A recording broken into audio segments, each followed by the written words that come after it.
Bonjour à tous, merci à tous ceux qui nous ont rejoints ce matin pour ce webinaire autour du F2F, le B2B des FinTech. Donc pour ceux qui ne nous connaissent pas, le pôle Finance Innovation, on a un pôle de compétitivité mondiale qui a été créé à l'initiative de l'État en 2007. Et dans les grandes lignes, on a pour ambition et mission d'animer l'écosystème financier. Donc comme je vous le disais aujourd'hui, l'événement sera autour du F2F qui est le B2B des FinTech. Il y a quelques années, les premières fintechs naissaient, puis au fil du temps, une multitude ont suivi. Et leur point commun, finalement, à toutes ces fintechs, c'est qu'elles répondent toutes à des problématiques précises. Au fur et à mesure que ces problématiques se croisent, des ponts peuvent se créer entre ces fintechs. Et au lieu de développer des nouveaux services, nous, on encourage plutôt nos fintechs à s'associer, à travailler ensemble. Chacune des fintechs pourront se concentrer sur sa spécialisation pour répondre à un besoin particulier qui demande des compétences propres, une compréhension forte. Et finalement, avec le développement d'API, la plupart des fintechs sont facilement interconnectables. Et en ayant connaissance des différentes solutions innovantes qui existent, des complémentarités peuvent facilement émerger et des synergies se créer. Au-delà des connexions technologiques, des vraies synergies sur les marchés sont possibles, des bonnes pratiques, des partenaires en commun.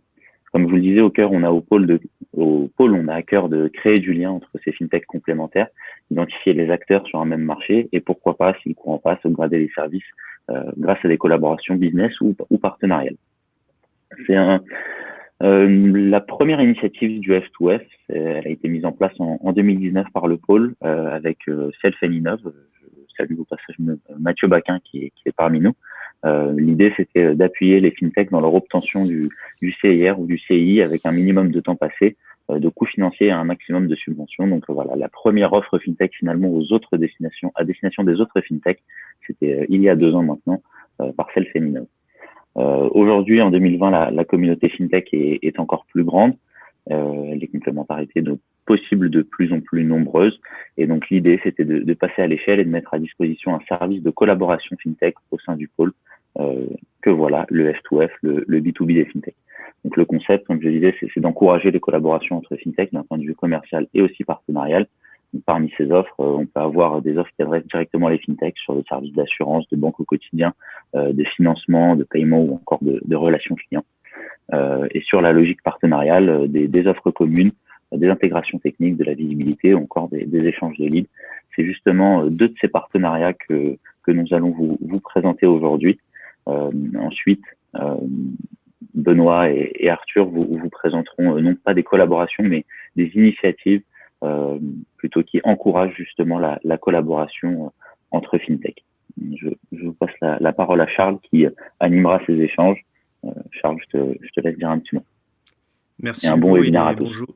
Merci Hugo et bonjour à toutes et à tous. Donc Charles Plessis, directeur associé au sein du cabinet Bipart Consulting. Donc j'interviendrai en tant qu'animateur dans le cadre de la présentation de ces 2 très belles collaborations. Ce que nous réalisons au sein de notre cabinet de manière très simple, c'est que nous accompagnons la création et le développement d'institutions financières réglementées à travers des missions d'accompagnement mêlant stratégie, réglementaire et projets, que ce soit pour des acteurs de type fintech en phase early stage ou déjà scale-up, mais aussi des acteurs, je dirais, plus traditionnels qui cherchent à développer de nouvelles activités. Et je représente le cabinet auprès de Finance Innovation en tant que membre du jury banque, et je suis plus particulièrement en charge des relations avec l'écosystème fintech et acteurs de la mobilité.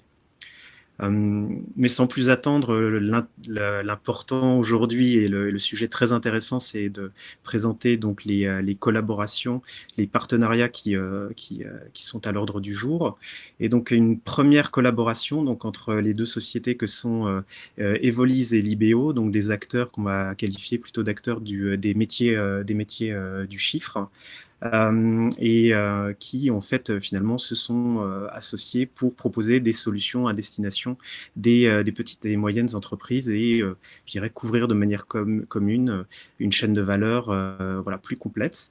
Du coup, Imed, François, peut-être que je vais vous laisser vous présenter et puis présenter aussi vos sociétés respectives de manière succincte avant d'entrer dans le cœur du débat et la présentation de ce partenariat. C'est à vous. Très bien. Très bien. François, Imed, tu commences ? Allez, je commence. Écoutez, bonjour à tous. Donc, je suis François Aupetit, donc un des cofondateurs d'Evolise. Donc, nous, ça fait 11 ans hein, qu'on existe. On aura 11 ans la semaine prochaine. Donc, nous, on peut un peu détailler, enfin, expliquer Evolise comme un ERP généraliste, hein, dans lequel on va avoir une gestion de la trésorerie, une gestion commerciale, une gestion des achats et des budgets et des rapports. On a à peu près bientôt 10 000 clients. Voilà, donc notre solution, elle est à destination de tous les chefs d'entreprise de TPE. Et donc notre ambition, c'est de proposer en fait simplement les outils qui sont utilisés par les grosses sociétés, de les banaliser, de les proposer aux petites sociétés. Voilà. Donc on distribue notre solution aussi bien en direct qu'à travers la profession comptable. Voilà pour Evolise. Et pour l'IBO, pour ma part, IMED, donc je suis responsable des partenariats au sein de l'IBO. Donc l'IBO, c'est une fintech qui a été créée maintenant depuis 2 ans et demi, donc un peu plus jeune qu'Evolise pour le coup. Et aujourd'hui, on est 60 personnes. On a fait 3 levées de fonds de 26 millions d'euros. Et l'IBO, c'est un spécialiste du paiement B2B en Europe. Et donc, l'outil l'IBO permet de centraliser, d'automatiser la gestion de factures fournisseurs et de lier le paiement. Et donc, le paiement se déroule directement dans l'appli Libéo. Et donc, de lier la partie gestion et paiement qui ont historiquement été complètement déconnectés, ce qui générait beaucoup de temps perdu, beaucoup de frustration. Et donc, aujourd'hui, on permet de les lier ensemble. Et en plus de ça, on offre la partie paiement, donc dans le cadre d'intégration où on permet à des partenaires comme Evolise d'offrir cette brique paiement qui est assez unique directement dans leur outil pour leurs utilisateurs, un peu comme vous avez une expérience en payant avec PayPal lors d'un achat en ligne. Bah là, c'est pareil, en gérant la facture fournisseur au sein d'Evolise, on peut la payer directement avec l'IBO, donc un l'IBO Pay directement depuis Evolise pour générer le paiement. Et donc, ça permet pour les clients Evolise et les utilisateurs d'avoir une expérience de bout en bout et donc de gérer la facture et de la payer directement dans Evolise. Merci François et merci Imed pour ces éléments de contexte et de présentation. Effectivement, Imed, tu commençais à l'aborder. Derrière chaque startup, chaque fintech, il y a toujours une problématique marché, une problématique client, un pain point. Et finalement, quel est celui qui est à l'origine de cette collaboration? Quel est le point dur que vous avez identifié auprès de la clientèle qui a justement donné naissance à ce partenariat et à cette collaboration? Et aussi comment? Alors nous, on l'a vu, c'est que les utilisateurs qui s'équipent de plus en plus de logiciels de gestion, hein. Traditionnellement, on était plutôt sur des Word et Excel, hein, qui sont sortis du cadre légal en 2018. On n'a plus le droit d'utiliser des Word et Excel pour faire sa gestion. Donc de plus en plus, on voit des entreprises qui arrivent sur des logiciels de gestion. Évidemment, les outils de gestion en ligne, elles ont encore plus de sens. On l'a bien vu, nous, avec une accélération en 2020. Hein. C'est vrai que la crise sanitaire a boosté la consommation de ce type d'outils.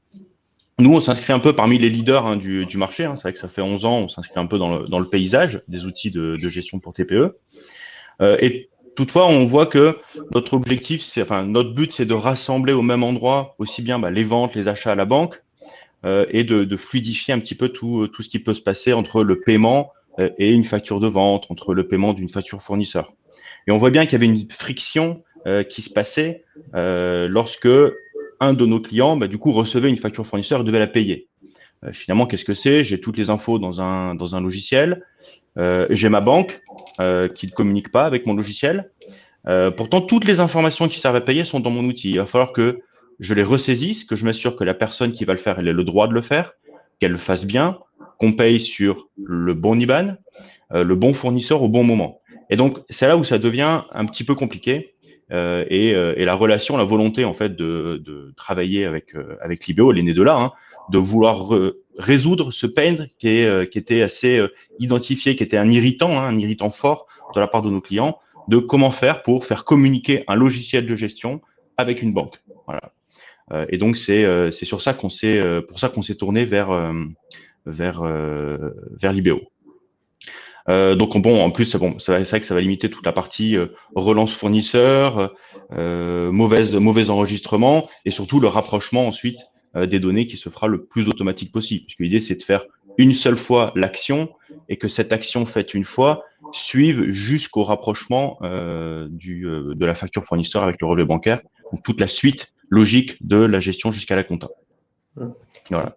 Compléter un peu ce que dit François, c'est que cette dichotomie où historiquement où je gérais mes factures sur un outil, j'allais payer mes factures sur la banque, et souvent une entreprise, un restaurant par exemple, a 2-3 comptes bancaires, donc il doit aussi basculer entre 2-3 plateformes et s'assurer que telle facture a été payée, celle-ci n'a pas été payée.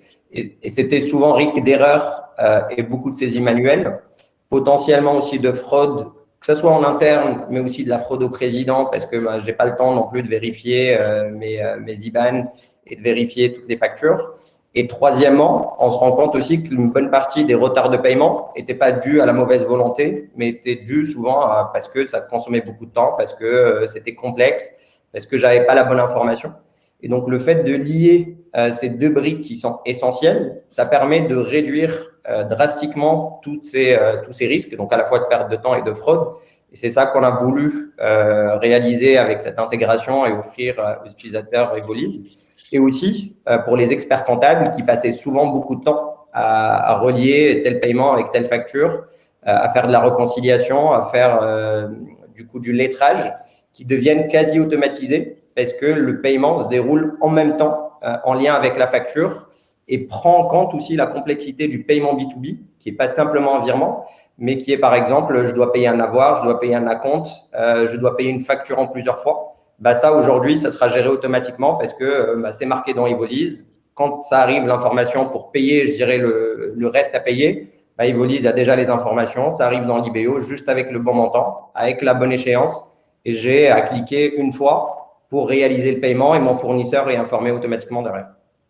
Et je rebondis sur ce que tu dis, Imed, c'est qu'il y a une partie, en effet, tu parles des experts comptables, et c'est vrai que le métier d'expert comptable est en train énormément d'évoluer, il se déplace davantage de la comptabilité vers plutôt un rôle presque de directeur financier, et c'est vrai que la manière dont on a intégré l'IBO dans Evolise, on donne ce rôle de directeur financier à l'expert comptable pour le compte de ses clients. Donc, il est clairement, en fait, intégré dans le workflow de paiement, ou tout en gardant, ce que le chef d'entreprise garde la maîtrise de ce qui va être payé ou pas, mais l'expert comptable, il a un rôle demain à jouer. On est vraiment dans l'évolution de son métier, et donc du coup, voilà, on a pensé cette intégration en lui laissant une place de choix. Et donc, pour reprendre un peu les éléments qui sont dans la slide en bas, c'est que si on regarde un flow utilisateur de bout en bout, et c'est ce qu'on décrivait avec François, c'est que la centralisation se passe dans Evolise, l'extraction automatique des données et les informations de la facture réalisées par Evolise. Il y a les workflows de validation où je travaille avec mon équipe pour s'assurer que le paiement peut être déclenché, que la facture est bonne, qu'elle corresponde aux bandes d'achat. Et à ce moment-là, l'information est transmise donc automatiquement via API d'Evolise vers l'IBO. J'ai les bonnes informations de mon paiement avec le bon destinataire s'il y a l'information dans la facture, ou je peux faire un virement ou un paiement, ce qu'on appelle IBAN-less. Et donc, ça, c'est une technologie l'IBO. Je peux payer même sans avoir l'IBAN et l'IBO se charge de le récupérer et de le vérifier. Et je déclenche le paiement. Il est réalisé du coup en un clic. Nous, grâce à la technologie l'IBO Pay, on vient du coup débiter le compte bancaire. On paye le fournisseur et on retransmet l'information à Evolise comme quoi la facture a bien été payée. Et du coup, la réconciliation et le reporting, l'utilisateur les retrouve dans son interface habituelle ou son expert comptable aussi, où il voit du coup la facture qui a été payée, qu'est-ce qui reste à payer. Et donc, ça lui permet d'avoir une expérience complètement sans couture de bout en bout. Parfait. Écoutez, c'est très clair, François et Imed. Et d'ailleurs, François, tu évoquais justement le métier d'expert comptable. Alors, ce qui m'amène à la question suivante, c'est d'une part comment est né ce partenariat, et puis on voit bien qu'il est à la fois métier et technique, et qu'il appelle certainement à des évolutions dans le futur.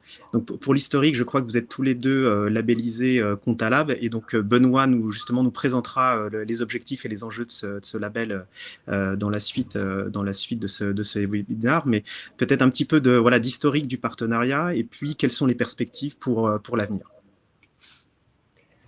Sur les perspectives, en tout cas, il y en a plusieurs. L'enjeu, c'est de venir enrichir de plus en plus cette fonctionnalité paiement et d'offrir plus de fonctionnalités. Donc, comme on le développe dans l'IBO, et ça sera pour les utilisateurs d'Evolise, notamment le paiement en masse. Donc, demain, je pourrais payer pas seulement une facture, mais plusieurs factures à plusieurs fournisseurs Et donc, ça se fait en un seul clic. Et donc, là encore, on réduit drastiquement le temps nécessaire pour gérer plusieurs factures. Deuxièmement, l'idée aussi, c'est que historiquement, la partie paiement était déconnectée de la partie gestion financière, où je vais avoir un crédit bancaire, où je vais avoir du financement de mon working capital. Demain, on se développe de plus en plus vers une finance, ou en tout cas des services financiers à la demande. Et donc, je vais pouvoir financer ma facture en choisissant facture par facture pour avoir du débit différé ou du débit fractionné, où je peux payer ma facture en 12 fois directement et j'arbitre facture par facture si je veux. Et donc, celle-ci, je la finance et celle-ci, je la paye en comptant. Et le troisième point qui est aussi assez important et qui va dans la continuité de la simplification de la gestion et de lien entre la gestion financière et le paiement. L'enjeu aussi qu'on développe, c'est demain la partie facture client. Et donc, quand j'émets une facture, je rajoute dedans un lien de paiement, donc un request to pay, qui permet à mon client, lui aussi, de simplifier sa gestion des paiements et de me payer directement via ce lien avec le bon montant, la bonne date à échéance, via l'IBO. Et donc, ça permettrait de simplifier aux utilisateurs directement toute la gestion de facture, à la fois émise et reçue. Ce lien justement request to pay, il permet de diminuer le coût aussi de paiement, parce que toutes les autres solutions qui existent, elles sont prélèvement, carte bancaire, c'est assez coûteux. Et en même temps, de ce que le client garde quand même la maîtrise de je paye, mais en même temps, on lui a facilité grandement l'action de payer. Voilà. C'est un peu monsieur le client, voilà, est-ce que vous acceptez bien de payer? Il n'a plus qu'à valider et ça part. Voilà. Donc c'est un peu, je trouve, un nouveau type de paiement de faire ce request to pay par rapport à ce qui se fait aujourd'hui, carte bancaire et prélèvement. Parfait. Écoutez, merci à tous les deux, François et Imed. Effectivement, on voit bien que les enjeux qui sont ceux de cette collaboration sont à la croisée des sujets fintech et métiers du chiffre, donc entre des sujets d'ordre comptable à destination des entreprises, mais aussi la capacité à gérer les paiements qui sont associés donc à l'activité courante de manière efficiente et innovante. Donc c'est en tout cas une belle collaboration pour laquelle on souhaite effectivement des développements dans le futur. Alors sans transition, la deuxième collaboration donc Charles, nous souhaitons... Oui. Je me permets de vous interrompre. Il y a une question qui nous était posée, donc si on peut y répondre en 30 secondes. C'était la relation qu'on a avec Grant Thornton. Je peux répondre pour l'IBO en 2 secondes. Pour le coup, il teste, la solution est déployée chez des clients Grant Thornton qui l'utilisent et donc qui est recommandée par Grant Thornton pour la gestion et paiement de factures fournisseurs. Et j'imagine, et je laisse François répondre pour Evolise. Merci beaucoup, Charles.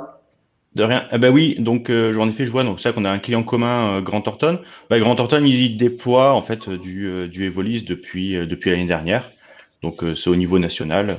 Donc ils ont fait toute la partie formation, tout ça, et puis ils commencent à prescrire en fait Evolise avec leurs clients. Parfait. Okay, merci pour ces précisions, merci pour la question qui rend l'échange interactif. Et donc, sans transition, donc la deuxième collaboration, alors elle s'inscrit plutôt dans un autre univers. Donc, c'est plutôt l'univers du e-commerce et notamment du C2C, avec une vraie problématique, un vrai enjeu qui est finalement celui de la sécurisation donc des transactions. Et à travers donc cette collaboration entre Triparty, donc une jeune pousse, une fintech, et Honey Trust qui est assez associé au groupe Honey. Et donc, un peu les mêmes questions pour vous, Anaïs et Victorien. Donc, est-ce que vous pourriez vous présenter succinctement ainsi que les activités, les propositions de valeur de vos sociétés respectives? Oui, tout à fait. Bonjour à tous. Donc, je suis Anaïs Gravier, je suis responsable du business développement chez Honey Trust. Je suis depuis 4 ans environ. J'ai fait toute ma carrière dans le paiement et la sécurité. Donc, c'est vraiment de ça dont on parle aujourd'hui. Et donc, Honey Trust, comme vous le disiez justement, est une filiale du groupe Honey, nouvellement également filiale du groupe BPCE. Et pour les plus anciens d'entre vous, nous sommes issus de la fusion avec la vieille dame qui était Fianet. Donc, ça fait plus de 20 ans qu'on va sécuriser des paiements en ligne. On était né avec le e-commerce. Et c'est assez naturellement qu'on s'est associé à Triparty, puisque depuis le départ, c'est dans notre ADN. C'est sécuriser en limitant les frictions et surtout accompagner les nouveaux usages de consommation et qui malheureusement vont avec des nouveaux usages de fraude. Je complète avec Triparty. Bonjour à toutes et tous. Bonjour Charles. Je m'appelle Victorien Denoncker. Je suis le président de la startup Triparty, dont la mission est double. D'un côté, libéraliser les échanges entre particuliers, que ce soit pour des achats de biens, d'électronique, de vêtements, de véhicules, de services même, tout ce qui a de la valeur, en anéantissant les risques liés au paiement et à la qualité. Et d'autre part, notre mission, c'est aussi de permettre aux retailers, aux acteurs du secteur financier et à toute entreprise dont ce n'est pas le métier, d'attaquer ce marché qui est en pleine croissance sereinement et en maîtrisant leur réputation. Concrètement, en fait, on a développé une solution qui permet d'offrir sur le marché de la seconde main, qui est plutôt risqué et aléatoire, la même expérience que sur le marché du neuf. Donc, grâce à la collaboration avec Onetrust, on détecte automatiquement les arnaqueurs et les fraudeurs en amont des transactions. On sécurise les fonds sur un compte digital jusqu'à la validation des achats. On permet de vérifier les échanges typiquement par preuve vidéo et on a une brique aussi de résolution équitable des litiges entre utilisateurs. Parfait.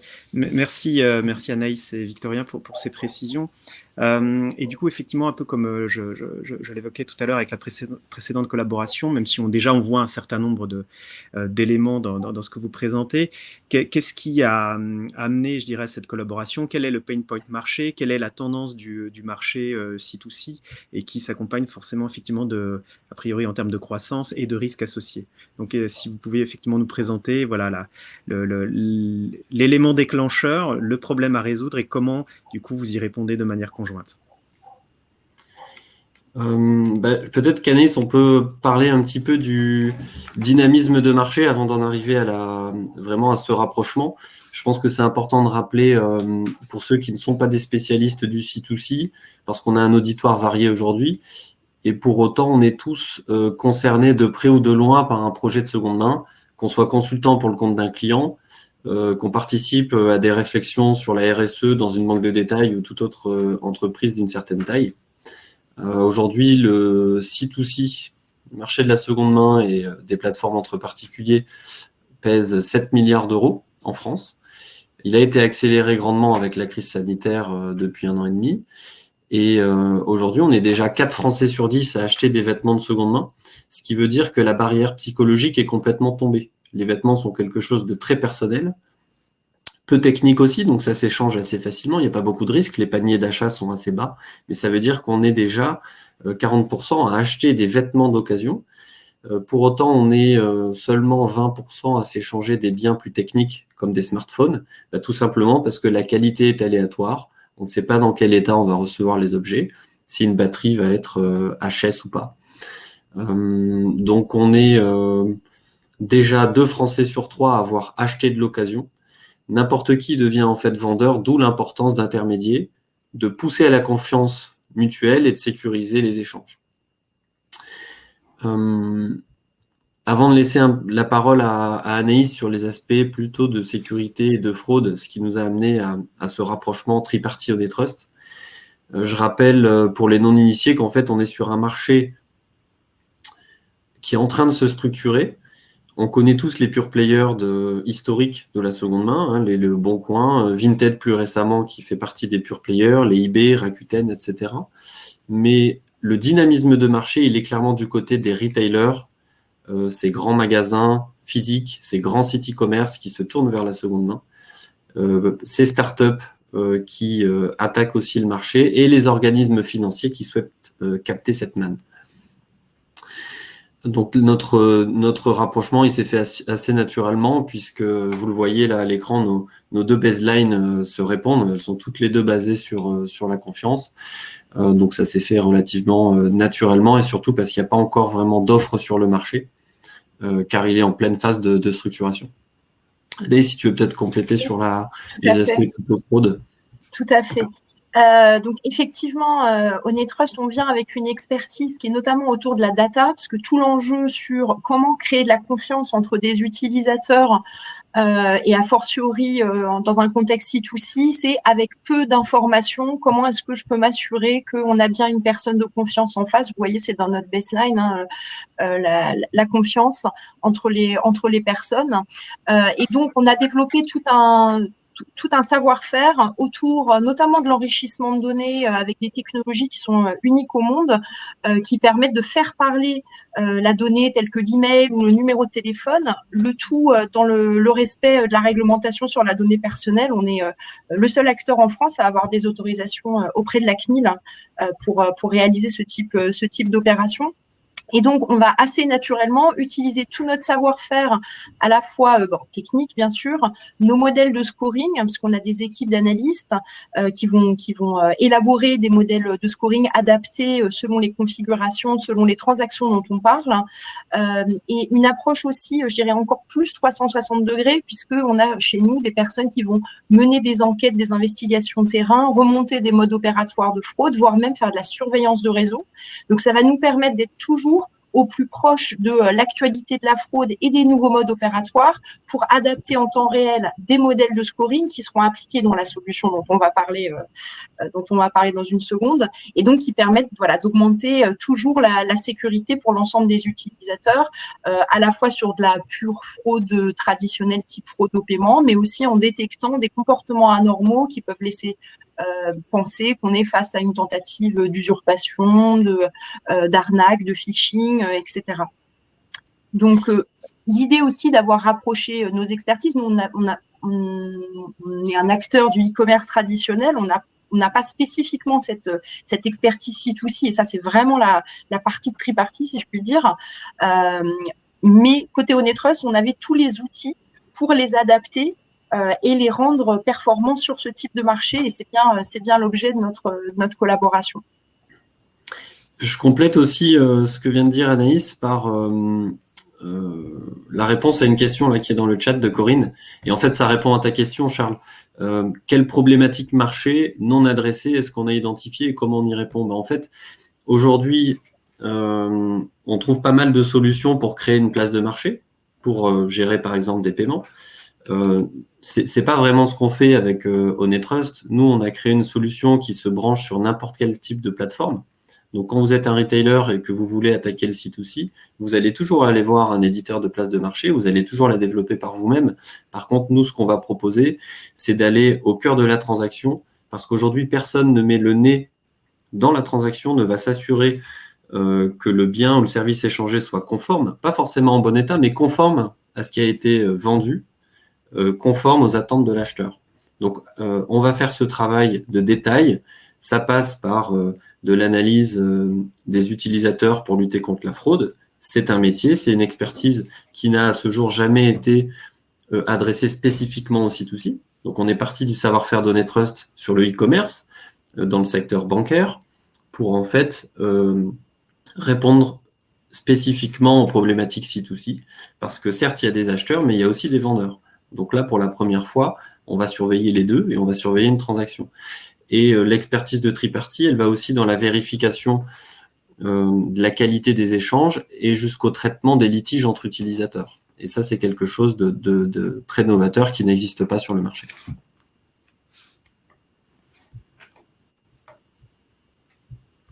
De rien, Corinne.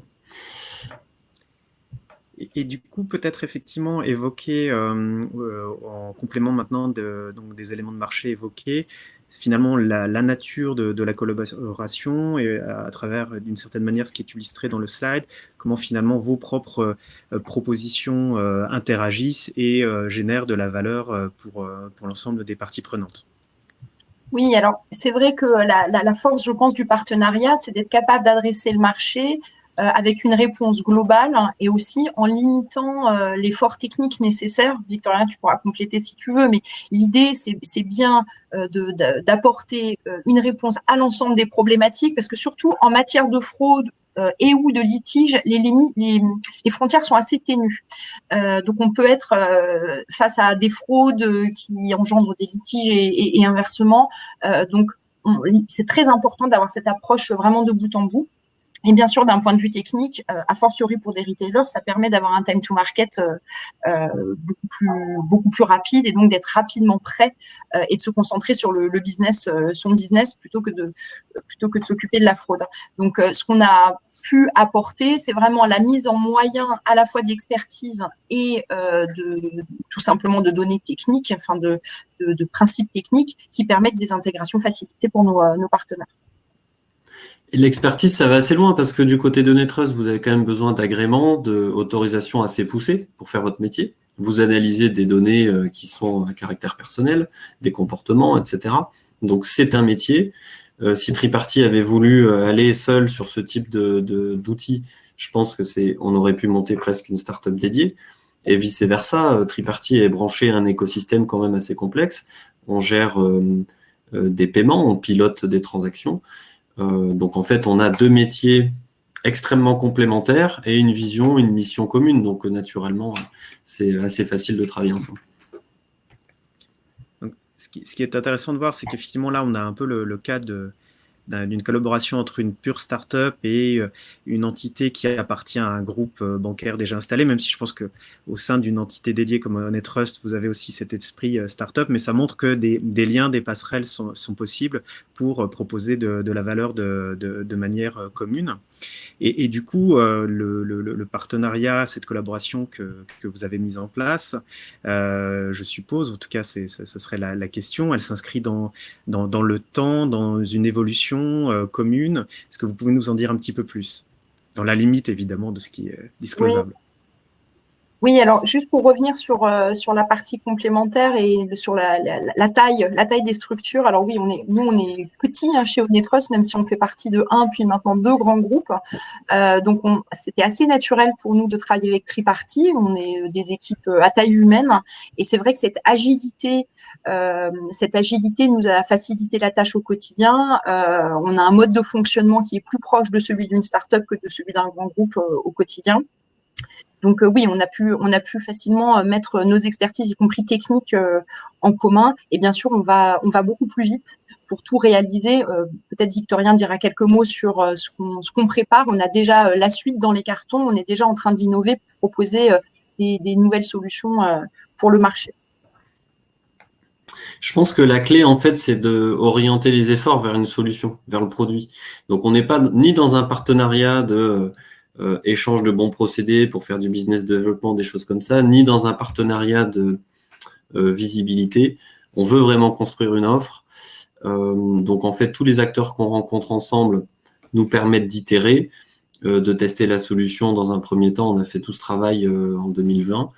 Et aujourd'hui, avec les premiers clients qu'on a, l'idée, c'est de consolider et puis de se tourner rapidement vers l'international parce que les clients de Triparty sont déjà à hauteur de 55% à l'international.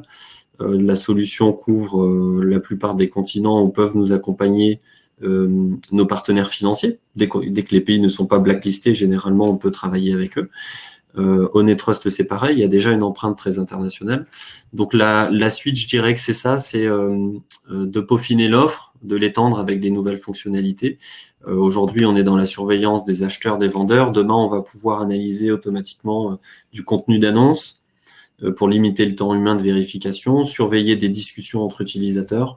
Donc, grâce aux premières discussions qu'on a eues avec nos prospects et clients, on a bien compris leurs besoins et l'idée, c'est d'aller développer des nouvelles fonctionnalités d'un côté et d'aller attaquer aussi l'international. Tout à fait. Si je peux compléter sur la partie internationale, côté Netrust, aujourd'hui, on score dans plusieurs dizaines de pays déjà par notre activité. Et évidemment, puisqu'on s'adresse à du e-commerce, il y a une notion de cross-border qui est déjà native dans les actes de e-commerce. Et on a développé une expertise tout à fait spécifique sur le traitement de ces transactions. Donc, je pense que cette expertise, elle sera d'autant plus utile pour fluidifier l'ensemble des transactions C2C. Je crois qu'il y a une nouvelle question de Corinne et je propose qu'on arrête là ensuite. Donc, je vous laisse répondre. Pas de statut de PSP, Corinne, puisqu'on travaille à chaque fois avec un ou plusieurs partenaires en fonction des clients et de la situation géographique. Du côté de Triparty, on ne se considère pas vraiment comme un acteur du paiement à 100%. Le paiement, c'est un passage obligatoire pour sécuriser une transaction. Donc, considère plus comme un tiers de confiance, dont la mission va être de prévenir des litiges, les résoudre, et puis assurer le niveau de qualité convenu. Et le paiement, c'est vraiment un passage obligatoire.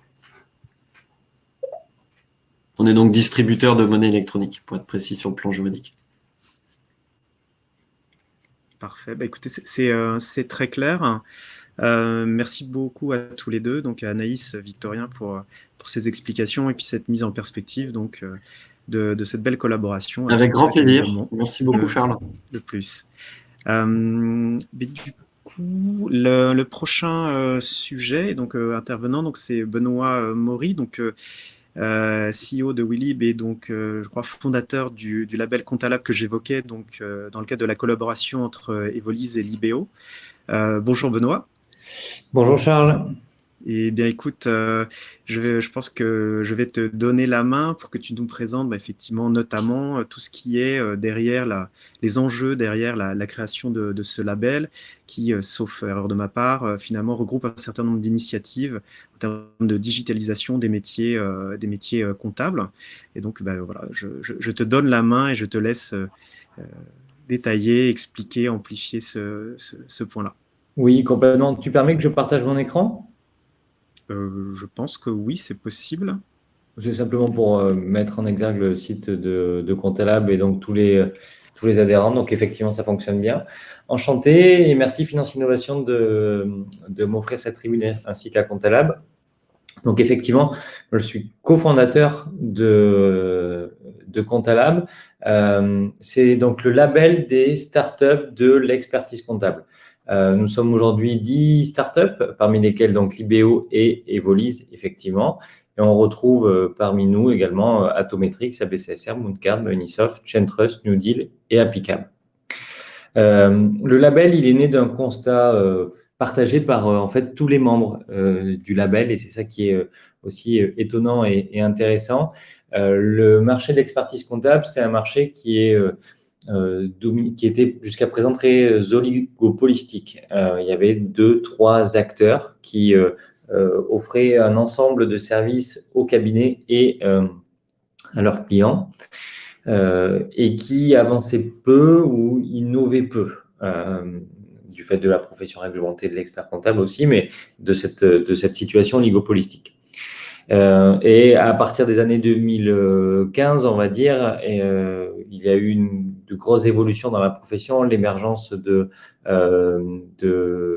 nouveaux acteurs sur le marché de l'expertise comptable qui ont introduit beaucoup plus de digitalisation et des nouveaux outils qui ont été proposés au cabinet. Et donc, face à l'émergence de tous ces nouveaux outils, les cabinets d'expertise comptable ont eu des difficultés à y voir clair sur qu'est-ce qu'un bon outil, comment constituer mon système d'information, est-ce que ces outils-là, ces solutions-là vont communiquer entre elles.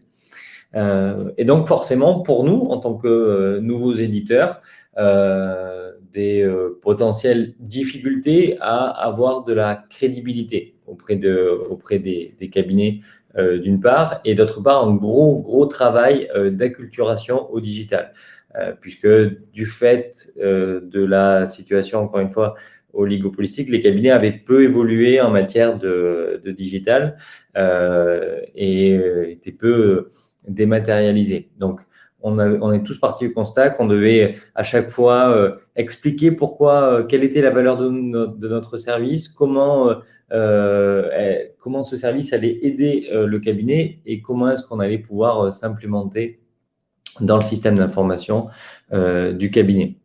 Donc, à la fin suite au congrès de l'Ordre des experts comptables de 2019, on s'est retrouvé avec quelques entreprises en disant tiens, il faut vraiment qu'on se fédère et qu'on diffuse un message unique à la profession, un message qui va au-delà de toute notion de concurrence, mais qui porte simplement un message positif de oui, la profession comptable, elle peut évoluer, elle a un potentiel qui est énorme.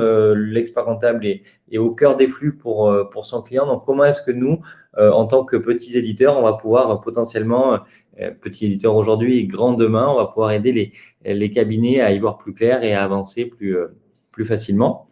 Donc, ça n'a pas été très facile au début de se fédérer. Il a fallu trouver le temps, trouver les bons partenaires. On s'est d'abord retrouvé à 10 entreprises dans un premier temps, 10-15 entreprises à échanger sur un groupe Slack, en disant tiens, mais qu'est-ce qu'on peut faire?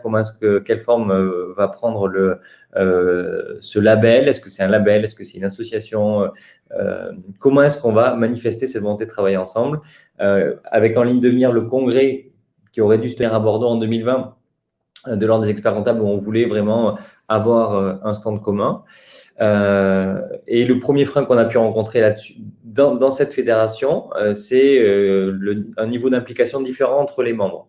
Entre des membres qui voulaient trop s'impliquer, presque, donc prendre le dessus sur le label, d'autres membres qui n'en avaient pas forcément le temps, d'autres qui ne voulaient pas forcément s'impliquer du fait de potentielles tensions politiques, effectivement, hein, parce que en se fédérant ensemble, on peut aussi être clivant, on peut apparaître comme étant clivant, ce que je ne pense pas, parce que comme le message qu'on diffuse est positif et ouvert, on n'a pas la volonté de se positionner contre des acteurs. Et donc, on a recentré le noyau dur autour de 5 entreprises initialement, donc Libéo, New Deal, Chain Trust, Appicab.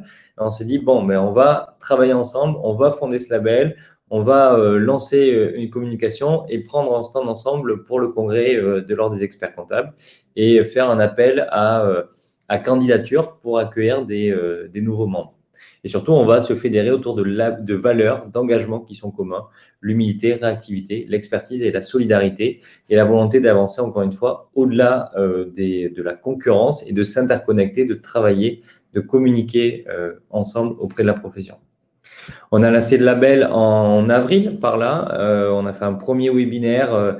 On a eu plus d'une centaine de personnes de cabinets inscrits, donc on était hyper surpris. On a eu un super accueil, un très bon relais presse au niveau de la profession comptable. Finance Innovation a directement soutenu l'initiative également. Et on a reçu énormément de candidatures de start-up, d'entreprises qui voulaient nous rejoindre et rejoindre le label. Donc, on a directement intégré 5 nouvelles entreprises dans ce label-là qui, en définitive, ont quasiment un rôle de cofondateur, hein, puisque ce qui est intéressant de remarquer aussi, c'est que, par exemple, Evolise, qui a rejoint le label, avait vraiment cette même philosophie et travaillait également sur la constitution de ce même type de regroupement d'entreprises avec d'autres acteurs. Donc, on était plusieurs à avoir eu la même idée, la même vision pour la profession et avec des exécutions qui n'étaient pas forcément les mêmes. Et donc, on a réuni nos forces autour de ce label-là, de ce label Comptalab. Parmi les actions qu'on a menées jusqu'à présent, la plus significative a été le Comptalab Tour. Donc, c'est le Tour de France à la rencontre des cabinets de Comptalab qui est parti de Paris. On a fait une très belle soirée de lancement en présence de Jean-Charles Samuelian de Alan et puis d'un ensemble de membres d'experts comptables de renom. Plusieurs membres du Conseil supérieur sont venus également pour lancer ce premier Tour de France de Comptalab. Et donc, on a fait plusieurs dates jusqu'à ce que le Covid nous freine et le deuxième confinement ne nous interrompe. Des dates où il y avait plus ou moins de personnes, hein. C'est la première date à Marseille, il y avait 8 participants peut-être sur le moment, donc il y a presque plus d'intervenants que de participants.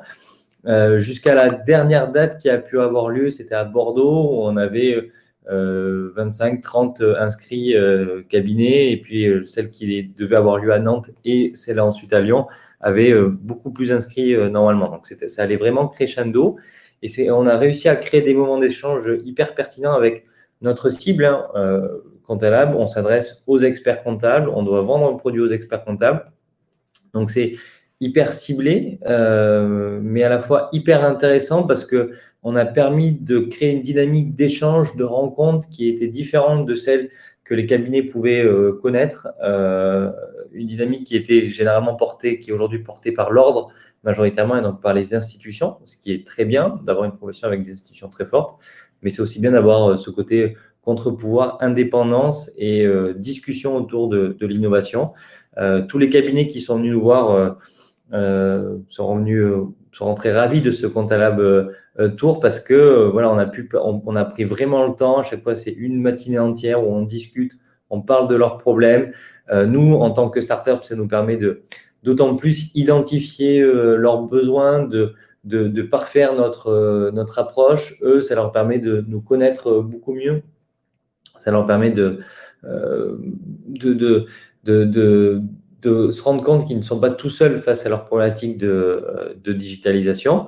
Et puis, il faut bien le dire aussi, d'un point de vue business, pour nous, en tant que start-up de Contalab, ça nous permet d'avoir de la visibilité et de parler à des cabinets auxquels on n'aurait peut-être pas parlé sans ça. Donc, c'était le principal événement. Aujourd'hui, nos enjeux à travers Contalab, c'est de passer un cap, forcément, parce que qui dit label d'entreprise indépendante dit aussi trouver du temps pour faire vivre ce label. Et c'est aussi peut-être un écueil qu'on a rencontré. Hein. C'est difficile de s'engager, de prendre du temps pour faire vivre le label, pour faire avancer ce label-là, faire en sorte qu'il soit le plus indépendant possible en fait et qu'il tourne, qu'il fonctionne sans nous. Donc là, on a recruté récemment un premier permanent de l'association, indépendant, qui va faire vivre le label et qui va nous permettre de déployer nos objectifs pour l'année, à savoir une participation justement au congrès de l'Ordre des experts comptables qui aura lieu en 2021 à Bordeaux, l'organisation d'un nouveau Contalab Tour, plus grand, plus beau, plus fort, plus convivial. L'intégration de nouveaux membres également. On ne veut pas être trop dans le label puisqu'il faut que les nouveaux membres puissent intégrer, s'imprégner à notre culture, à notre fonctionnement. Donc, on va certainement ouvrir un appel à la candidature dans les prochaines semaines pour un nombre restreint d'entreprises.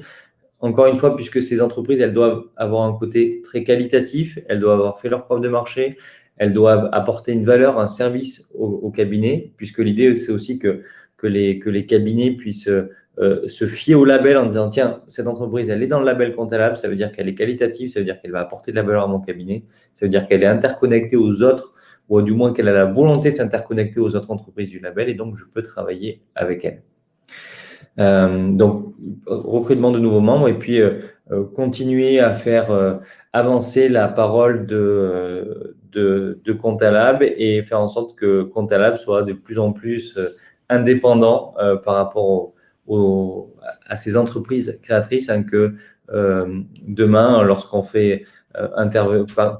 parle de Contalab, ce ne soit plus Evolise ou Willib ou Libéo qui parle, mais que ce soit vraiment Contalab qui parle directement de manière indépendante pour apporter de la valeur aux entreprises de ce secteur.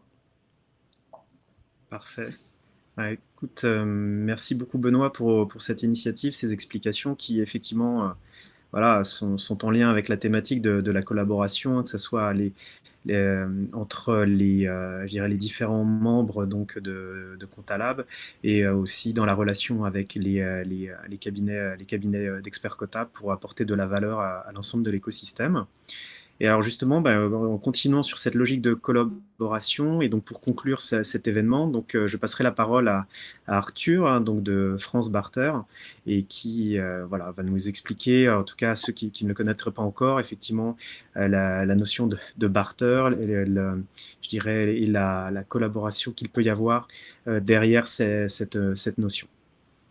Avec plaisir. Bonjour à tous, vous m'entendez? Parfaitement. Ok, super. Bon. Merci à Finance Innovation pour l'organisation de l'événement. Je vais vous présenter donc très rapidement effectivement le barter, puis ensuite on s'attardera sur les différentes collaborations qu'on a pu faire depuis un moment on a commencé avec les banques, puis on trouve les partenaires bien plus efficaces avec les fintechs. Je vous expliquerai comment on noue aussi un maillage dans ce secteur. Donc France Barter, C'est une plateforme qui permet de faire de l'échange inter-entreprise. Elle a été créée en 2016. Elle permet à 1500 TPE, PME de financer leurs achats directement en échange de leur production ou de leur stock. C'est des opérations de compensation, donc ça s'appelle du barter. Et en fait, les entreprises chez nous, elles viennent faire quelque chose de très simple, elles viennent remplacer des achats par des échanges. C'est-à-dire qu'elles viennent sur notre marketplace, elles expliquent ce que sont leurs actifs inutilisés. Donc les actifs inutilisés, en fonction de son secteur, ça peut être du temps humain, du temps machine, de l'espace de stockage. Et ça, c'est un peu un énorme gâchis parce que c'est de la production qui n'est pas vendue. En fait, le barter, ça leur permet de financer des dépenses directement en échange de ces actifs. Donc, très concrètement, on va prendre un exemple concret, vous êtes une agence web, vous vous inscrivez sur France Barter, votre actif inutilisé, c'est du temps de développement pour développer des applications mobiles. Vous mettez cette offre sur notre plateforme, vous faites une vente, vous êtes payé en crédit de compensation, qui sont des crédits barter. Donc, il y a eu 15 millions de volumes de crédits barter échangés sur France Barter l'année dernière. Et ces crédits barter, donc, ils sont utilisables chez n'importe quelle autre société du réseau. Donc, c'est un mode de financement qu'on qualifie de non bancaire, parce que les 15 millions d'euros de transactions, c'est passé directement par des comptes France Barter et non par des comptes bancaires. Donc, voilà un petit peu notre activité. C'est un modèle qui trouve vraiment son sens dans le contexte actuel. On a énormément de croissance en ce moment, à près de 15% par mois depuis bientôt un an. Et donc, juste un petit contexte pour remettre en perspective macroéconomique, ce qu'on aperçoit, nous, c'est que, on va dire, dans le domaine B2C, les entreprises ont assez facilement, les particuliers dans le B2C mettent facilement leurs actifs inutilisés sur des plateformes, à savoir, par exemple, leurs voitures inutilisées sur Blablacar, ça peut être ses vêtements sur Vinted, et de la même manière, ces comportements un peu collaboratifs du B2C, ils arrivent dans le B2B, et du coup, les chefs d'entreprise mettent beaucoup plus volontiers maintenant leurs actifs inutilisés sur France Barter. Sur tout ce qui est partenariat, on a, nous, des fintechs qui sont clientes de France Barter, donc on va y citer, on a iPayDat, on discute avec Libéo, on a une néobanque qui s'appelle Paycrom, un système de paiement qui s'appelle Payfacile, et on essaie de leur faire des échanges entre elles, donc ça c'est quelque chose d'assez sympa, on leur permet de travailler via notre système d'échange. On a des partenariats aussi donc avec vous Finance Innovation qui fait pas mal de barter, comme vous le savez, qui achète pas mal de prestations pour ces événements sur notre place de marché, donc à savoir de la prestation de vidéo, de comptable, des choses comme ça.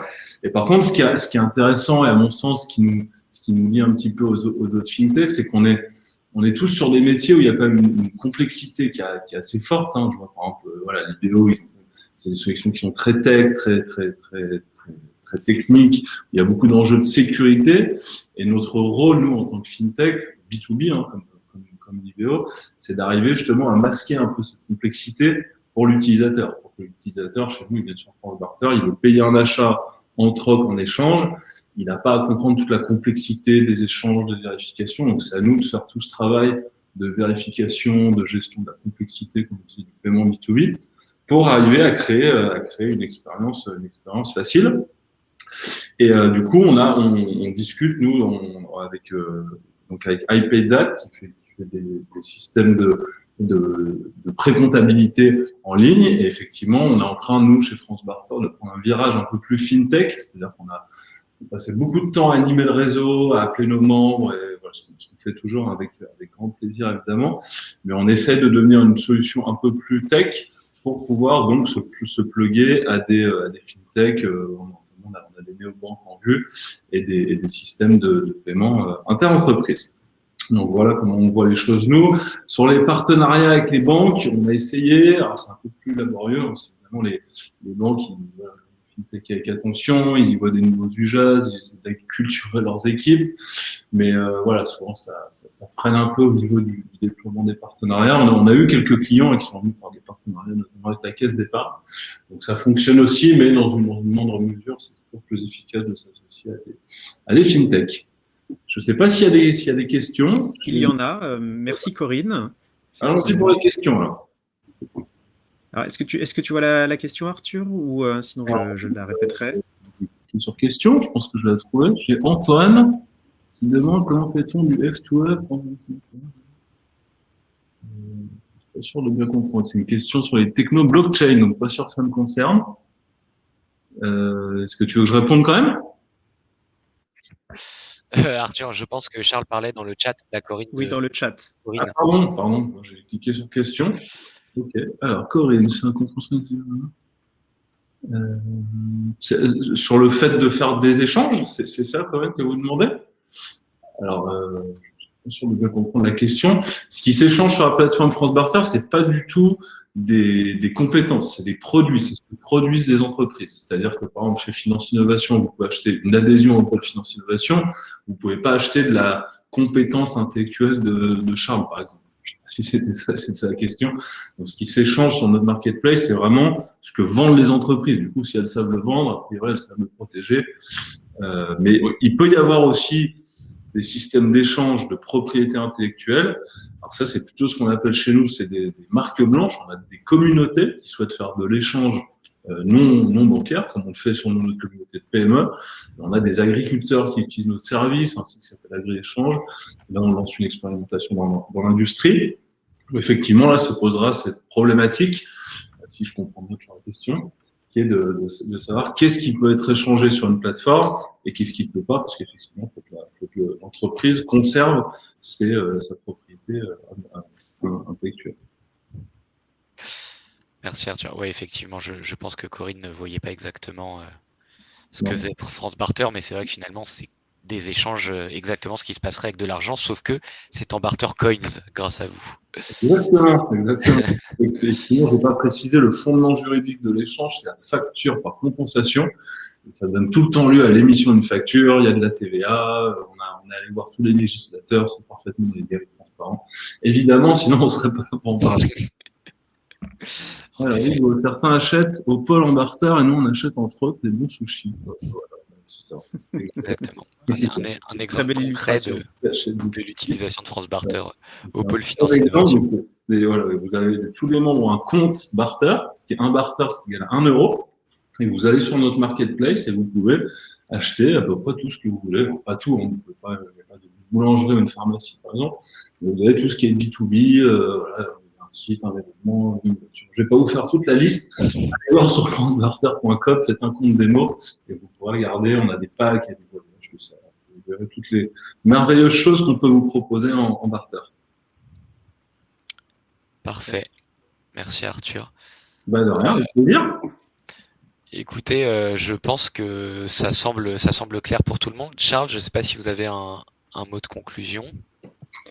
Je pense qu'effectivement, alors en tout cas, avant de céder la parole à Hugo, mais je pense qu'effectivement là, on a des très beaux exemples de ce que peut prendre comme forme, la collaboration, que ce soit entre entités de l'écosystème pour adresser des besoins de marché, pour se fédérer des ressources d'entreprises différentes pour parler avec des acteurs d'un métier comme celui des experts comptables, ou éventuellement trouver des solutions alternatives de financement en temps de crise qui permettent finalement de se débrouiller ou de gérer un certain nombre de sujets qui sont à la frontière entre le financier et le non financier, en justement utilisant des capacités non exploitées, comme on l'évoquait à travers France Barter.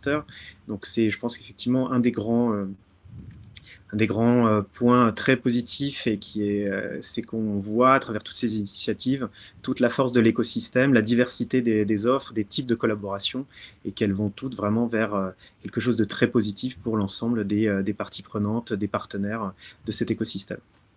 Ouais, effectivement, c'est en train de tout ça de se fédérer. Puis nous, on a quand même un outil qui sont les API qui permettent de faciliter, de faire un test, un POC avec une solution innovante. C'est beaucoup plus simple que de faire un partenariat avec une banque où il faut déjà discuter pendant 6 mois, investir des trucs pour être pas sûr que ça fonctionne. Là, du coup, nous, on peut tester des collaborations de manière beaucoup plus souple et puis sans trop d'investissement, essayer si ça marche, on peut itérer, industrialiser, et si ça fonctionne pas, on en essaye d'autres. Merci à tous pour vos interventions respectives. C'était intéressant de voir les différentes manières de collaborer, et aussi de belles initiatives qui ont été mises en place dans la personne par Comptalab et France Barter, qui est aussi une belle plateforme d'échange très, très utile aux entreprises, surtout en cette période. Donc merci à tous les intervenants, merci à tous les spectateurs aussi. J'espère que ces différentes interventions vous auront peut-être donné des idées de collaboration avec d'autres. N'hésitez pas à solliciter le pôle pour pour plus d'informations au sujet de ce F2F. Encore un grand merci aux intervenants et à vous les spectateurs. Le lien du replay sera disponible sur notre chaîne YouTube, comme vous pouvez le voir à l'écran. Merci à tous et bonne journée et à très bientôt pour de nouveaux webinaires. Innovation. Merci beaucoup et à bientôt. Au revoir. À bientôt. Au revoir, merci.